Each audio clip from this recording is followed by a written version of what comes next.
This past decade has seen a remarkable growth in information technology. 10 years ago, personal computers and electronic visual displays were scarce.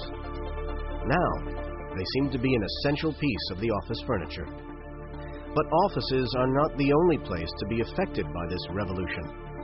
Many retail and manufacturing premises have also seen a rapid growth in the use of IT systems. A computer screen on the desk, like the tip of an iceberg, represents only a small part of the whole system. The real power of information technology is only realized when data can be exchanged between computers. More obvious examples are the exchange of electronic mail and access to the Internet. To enable computers to communicate, they need to be powered and linked using cables. In buildings, these networks of cables are usually hidden in ceiling voids or in the space under the floor. Vertical shafts and risers allow this electronic highway to pass from floor to floor. While these spaces initially contained only one generation of cables, as the system grows and is upgraded, the number of communication cables rapidly increases, and large quantities of cables can accumulate. The incidence of fire in office buildings is on the increase, and these fires can rapidly spread from the furnishings into the very fabric of the building itself, into the voids where the network of cables represents a large amount of fuel. Once ignited, smoke and toxic combustion products can spread undetected throughout the system of ducts and concealed voids to the rest of the building, creating difficult hazards for firefighters to detect and control. Most building regulations require fire barriers to be placed into hidden voids to stop the spread of flame.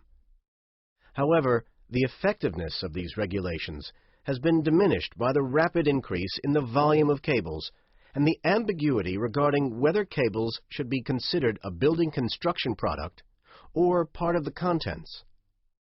It is therefore in the interest of building users, regulators, and cable manufacturers to establish internationally recognized test methods and installation practices to control cables in hidden voids.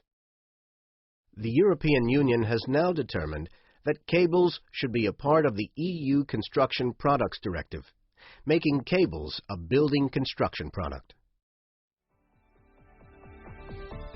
The Building Research Establishment's FRS Cardington Laboratory has been conducting industry-sponsored large-scale fire research programs, looking at the performance of communication and power cables used in computer networks. It has already produced some very dramatic and unexpected results. This specially constructed real-scale fire rig was designed to test cables normally installed within the floor and ceiling voids of a typical open-plan office. Typically, 200 lengths of cable were installed into the concealed building void by means of a horizontal steel ladder. This split-screen video shows the side views of 3 different cable tests and has been time-synchronized to show the comparative fire performance. At the top, the IEC 60332 1-rated 4-pair combustible exception core PVC jacketed cable shows quick ignition with rapid flame spread and heavy dark smoke generation. Flaming and flaring can be seen through the smoke.